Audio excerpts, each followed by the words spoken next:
Ever feel like you're drowning in a sea of marketing tools trying to keep your business running smoothly? What if you could simplify it all with one platform? That's where Go High Level comes in, your all-in-one sales and marketing solution built for small businesses like you. In fact, Go High Level has over 1 million users just like you. With Go High Level, you can capture leads, automate your prospect and client journeys, quickly and efficiently build stunning websites, sales pages, and sales funnels. Imagine managing your CRM, email, SMS, and funnels without duct taping a dozen tools together. Plus, their unlimited plan lets you add as many contacts and users as you need, no hidden fees.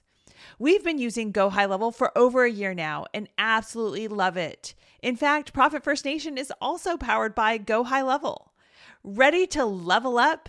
Start your Profit First Nation extended 30-day free trial today at www.gohighlevel.com/Profit First Nation. That's www.gohighlevel.com/Profit First Nation. Streamline your workflow, impress your clients, and grow smarter, not harder.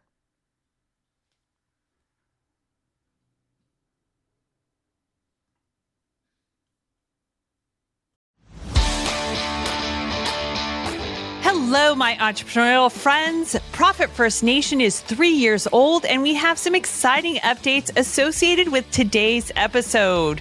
We have amazing new detailed show notes for each and every episode, and we've even gone back into the archives of every prior episode. I mean, we're talking over 100 shows, and updated those show notes too. So they are more readily searchable and give you the highlights and details in case you're listening in the car and unable to take notes.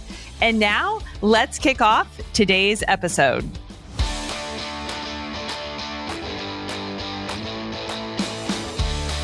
Welcome to Profit First Nation, the official podcast for entrepreneurs who are operating their businesses in the zone of permanent profitability.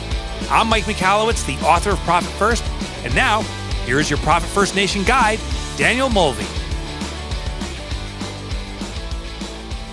Welcome to Profit First Nation, the podcast for the top 17% of entrepreneurs with cash in the bank to correlate to their profitability. Profit First Nation is the podcast for intelligent entrepreneurs who have taken ownership of their financials and leverage Profit First as a cash management system to make their businesses permanently profitable. I am Danielle Mulvey, an expert at guiding entrepreneurs on owning their financials in as little as 11 minutes per day and doing Profit First right. If you are a fan of Profit First and its author, Mike Michalowicz, you have found your tribe. We are a nation of successful entrepreneurs driven to be permanently profitable with a grit and a growth mindset that lets no obstacle stand in our way in pursuit of the 3 Ps: passion, profit, and play. On Profit First Nation, we dive into advanced Profit First strategies, and we share the honest and authentic ups and downs of being a business owner. Today is an episode ending in 9. It's episode 119. And on episodes ending in 9, we talk about going all in on your business, from your all in on recruiting, hiring, and retention strategies. And all in is the theme because I am collaborating with Mike Michalowicz on his next book that will come out in the fall of 2023, tentatively titled All In. So let's talk about having a 5-star retention strategy. And in order to retain 5-star employees, you know, those employees that are truly the dream employees, the employees who have the 11 qualities of a 5-star employee, who meet or exceed your minimal acceptable ratings when it comes to the aptitudes and skills required for the position, the people who are producing at least a 3x return on the payroll that you're paying them, the employees who share your core values. These are your 5-star, truly 5-star employees that you can assess and rate based off of the 5-star employee rating system. And so, you get these great employees, and once you get them, now it becomes time to retain them and make them happy for the long haul. And so retaining 5-star employees is also designed to get these 5-star employees really, powering at their max capacity and really, giving them a bit of a challenge so that they are continuing to produce and grow and ideally meet or exceed expectations. And if you've got individuals in your organization who maybe are average ho-hum employees, if you were to, apply the 5-star employee rating system on them, they would kind of pan out to be a 1, 2, or 3-star employee. And so what's great about when you employ the 5-star retention strategy, it kind of subtly motivates. We like to be positive. But, when you've got the 5-star retention strategy really cranking and working in your business, it kind of subtly motivates the 1, 2, and 3-star employees to look for other employment, primarily because it'll be a place where they won't be held accountable and they won't be sticking out like a sore thumb against the 5-star employees who are just rocking it and loving your strategies that you're employing in terms of retention. So in terms of the 5-star retention strategy, yeah, you guessed it, there's 5 stars to it. The first star is psychological ownership. The second star is supporting employee wants and needs. The third star is to stay connected with your 5-star employees and your employees in general. And the 4th star is maximizing employee qualities, aptitudes, and skills. And the final star is to lift up your employees. So the first star, psychological ownership. This is obviously the opposite of micromanagement. And when people really shine, it's when they own something. Think about, let's just think about rental cars, for example. When you have a rental car, you're still careful with it and such, but you don't treat it like it's necessarily, a brand new car that you just paid your hard-earned money for. The same thing with property. It's funny. We've had investment properties, and what's interesting about that is, you can rent an investment, a house, an investment property to a seemingly lovely family, a doctor, his college-educated wife, and their 3 kids, and let them rent a brand new home because they've been displaced by Katrina. And a year later, when their lease is up and they're ready to move on from that experience, the house has been trashed. And, it's like, well, why? Because they didn't own it. They were just renting it for a year. And there is such a difference with someone owning something versus someone just using it or renting it, et cetera. And, this is actually going to be a big part of the book and really kind of one of the key foundations when it comes to retention. So I won't go into a lot of detail here, but I think those are good examples. So, what can you give people to own in the business? Are you giving them ownership over equipment? Are you giving them ownership over responsibilities and tasks that, they're the ones that are responsible for the whole company when it comes to this particular responsibility, task, or, portion of your operations? Giving that sense of ownership and telling someone, I want you to own this, gives someone it makes their chest just rise up. And when they have to rise up that chest, they rise up to the occasion, because that is a big deal. Ownership. When you own something, now things are real. Now there's a real, stake in the game. And such. So the first challenge is, what can you give in terms of psychological ownership to your employees in your organization? We're not talking about, ownership of cleaning out the refrigerator. It has to be something that's meaningful and impactful to your organization, whether it's to the other team members in the organization and how it impacts the business, or externally in terms of clients and the impact on clients. All right, the second star in the 5-star retention strategy is supporting employee wants and needs. And, this kind of just goes back to Maslow's basic hierarchy of needs, but we'll start with the wants first, because those seem to be what's in the headlines of the newspapers as of late. So really what an employee wants are kind of just three things. They want stability, they want comfort, and they want purpose. Again, what employees want are stability, comfort, and purpose. So what does that mean? What does that look like? Well, flexibility is something that they want. And flexibility comes in a variety of ways. And that could be flexibility in their schedule of, how they work their shift, what days they work. And it's also flexibility with PTO.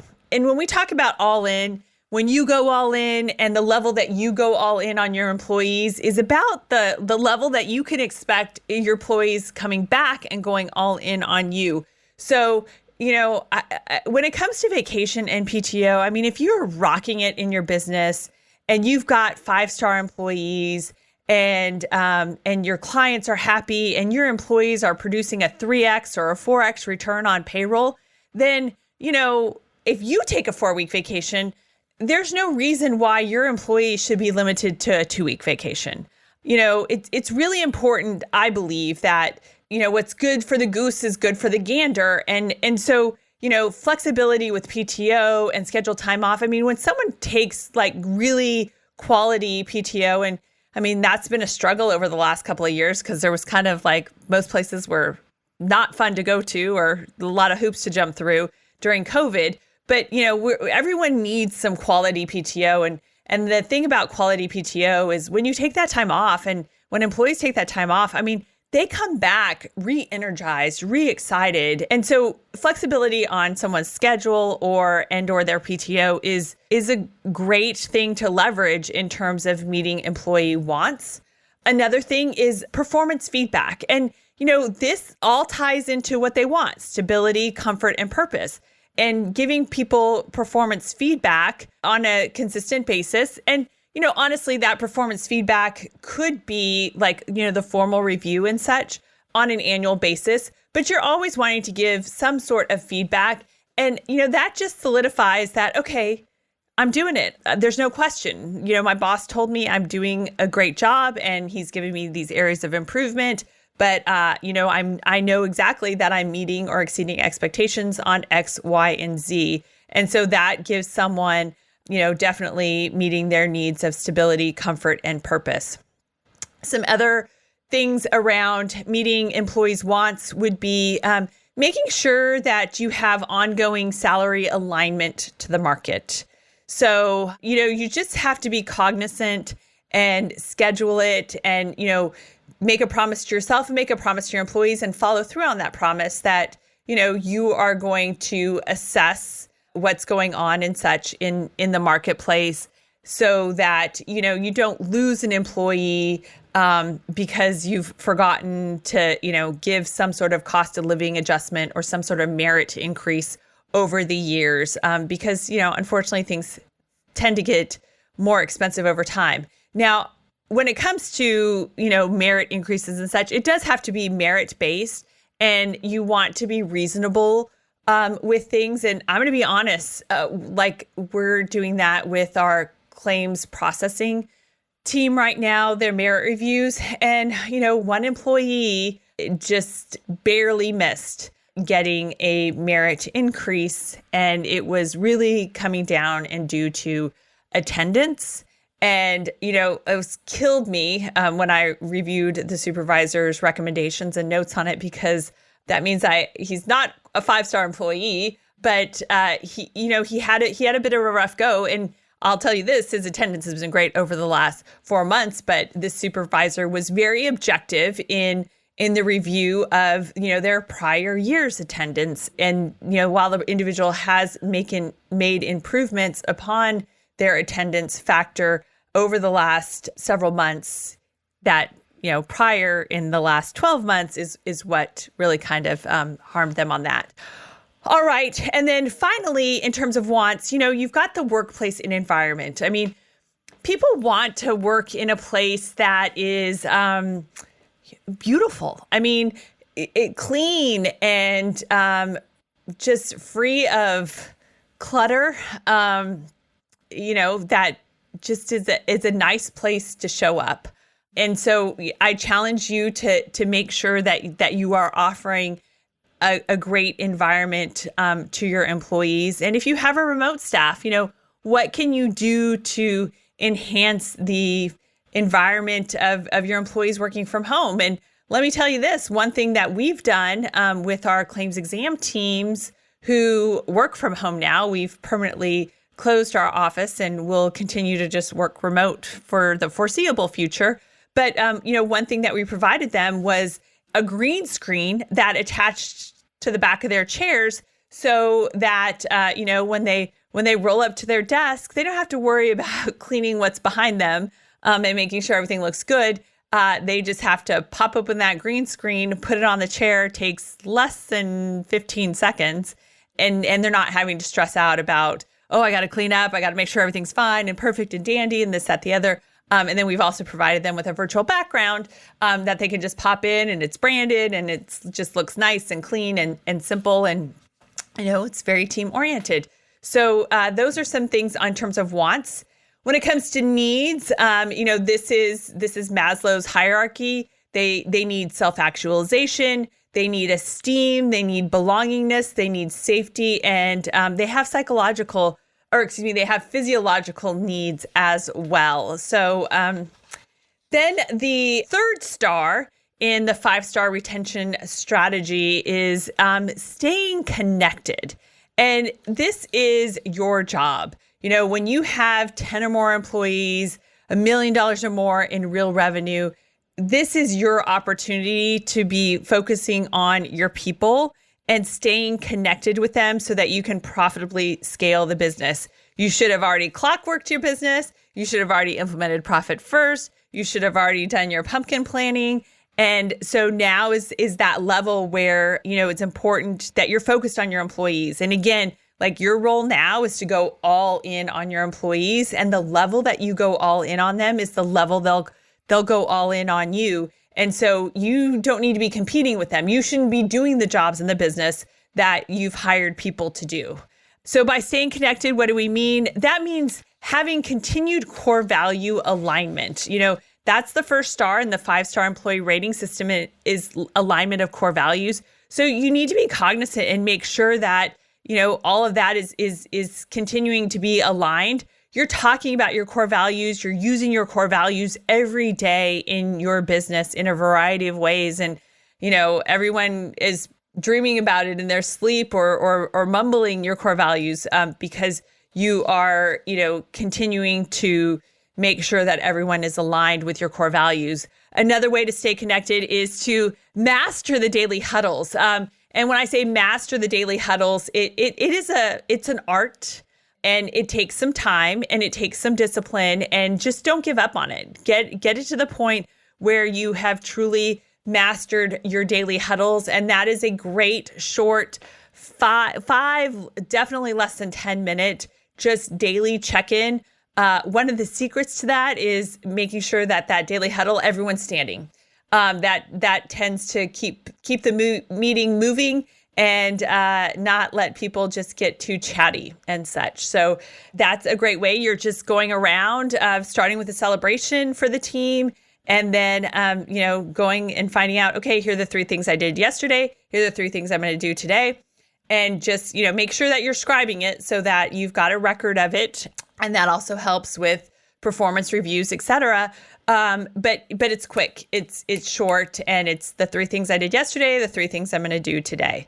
And then you want to have, in order to stay connected, is having consistent rhythmic one-on-ones. So when you establish a rhythm, just like in Profit First, the rhythm is key. And that just determines, how consistent you're going to be based off of determining the rhythm. So, Are you going to do your one-on-ones standing and kind of pop into people's offices on Thursdays? Are you going to, go to lunch with someone once a month, once a quarter? Is that how you're going to connect and be consistent on your one-on-ones? Are you going to have a biweekly sit-down 1 hour one-on-one? The importance is being consistent with it and having that rhythm of when it'll happen so that that your employees, and again, it's this all-in phenomenon. When you say you're going to do it, you got to do it, and you got to stick with it, and you got to go all in on it. And when you go all in on it, your employees will go all in on it.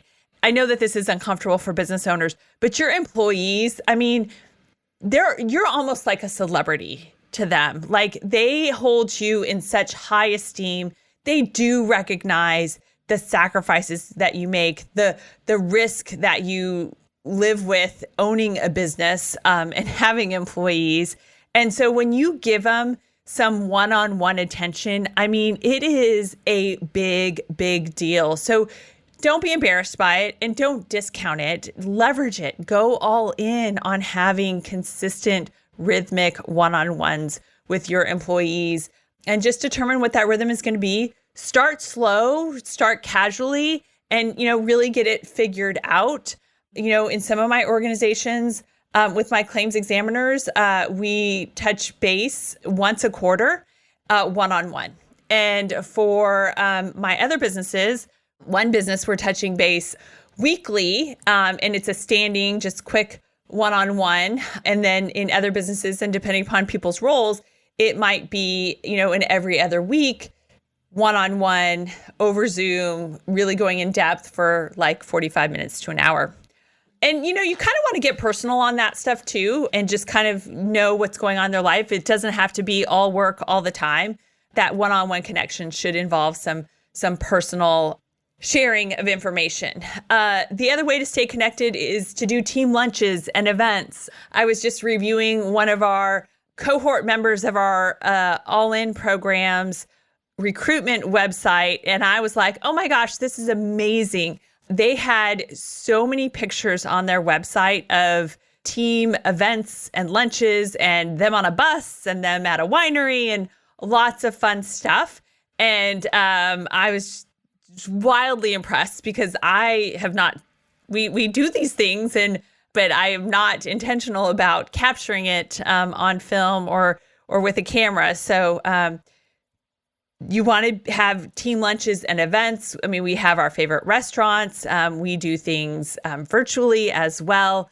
And that is a great way to stay connected and, keep the team just aligned as a team.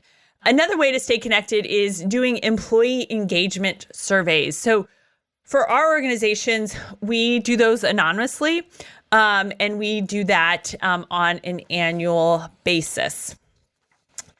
All right, let's see, star number 4 is maximizing employee qualities, aptitudes, and skills. All right, these are 2 of the stars in the 5-star employee rating system.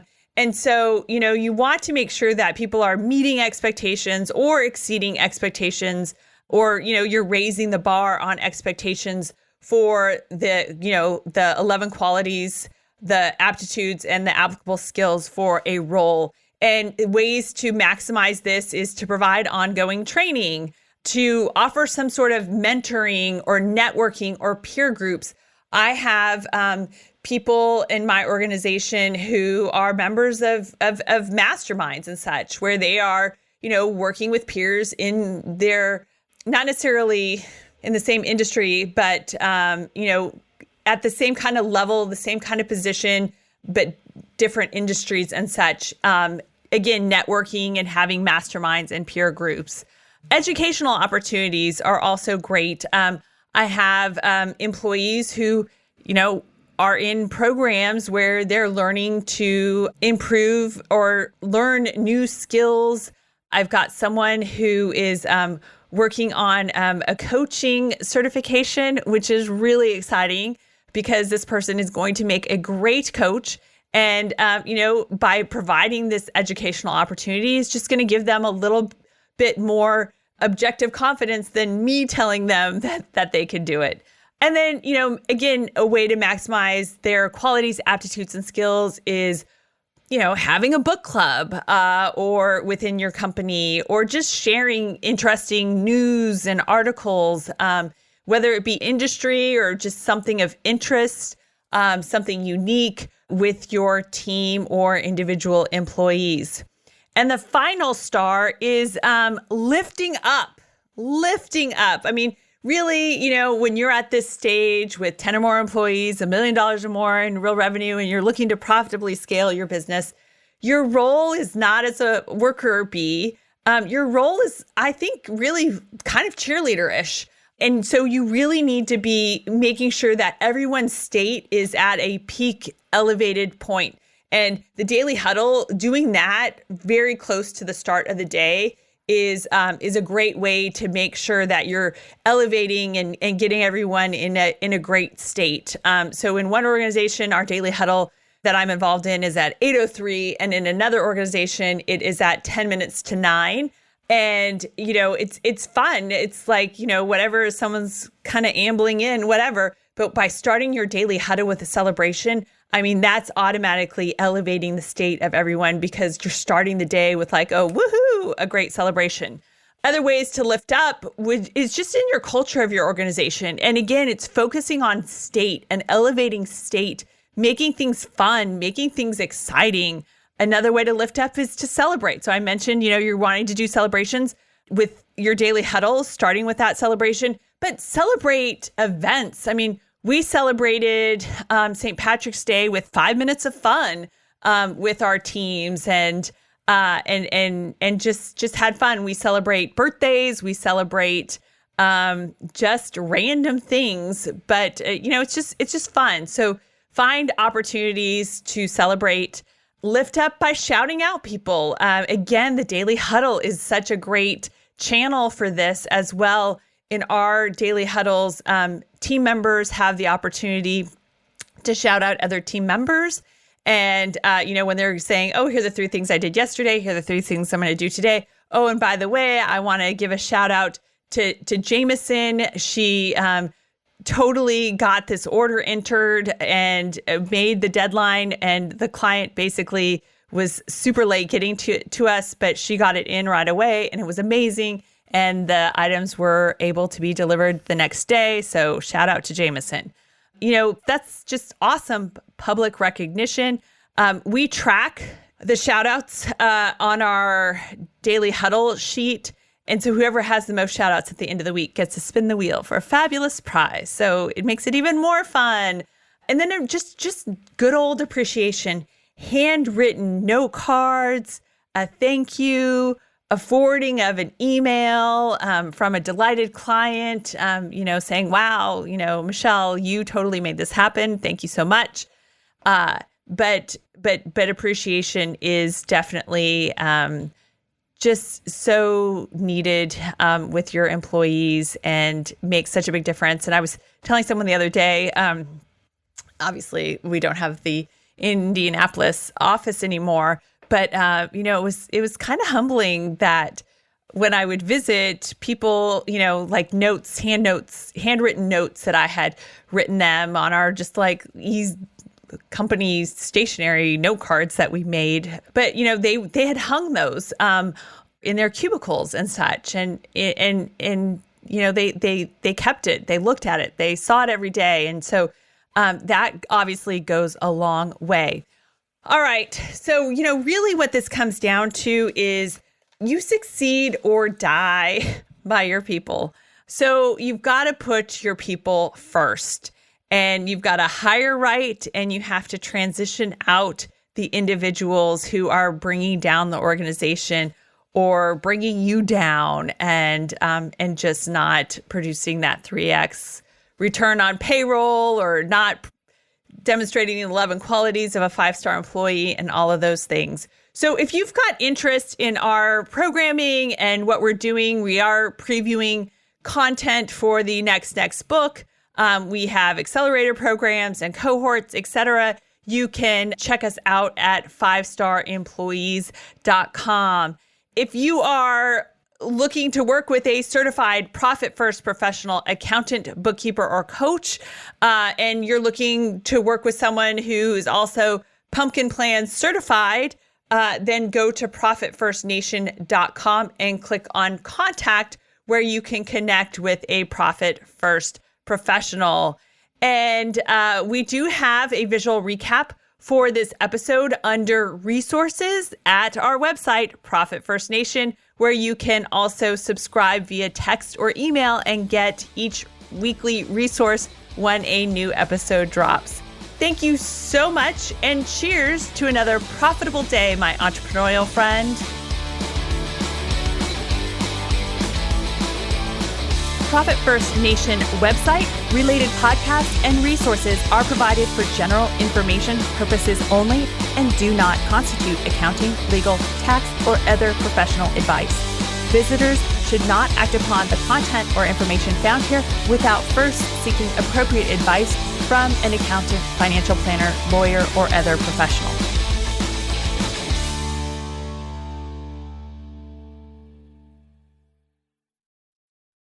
Hey, this is Ro, and if you're a business owner struggling with hiring or just tired of doing it yourself, I highly recommend the Build Your Dream Team Secret Podcast series. There are 7 episodes packed with real stories from founders who've cracked the code on hiring, built high-performing teams, and finally got out of the day-to-day grind. My favorite part? It's not fluff. It's systems, strategy, and results. Text DREAM to 55444. That's DREAM to 55444 to check it out. You'll thank me later.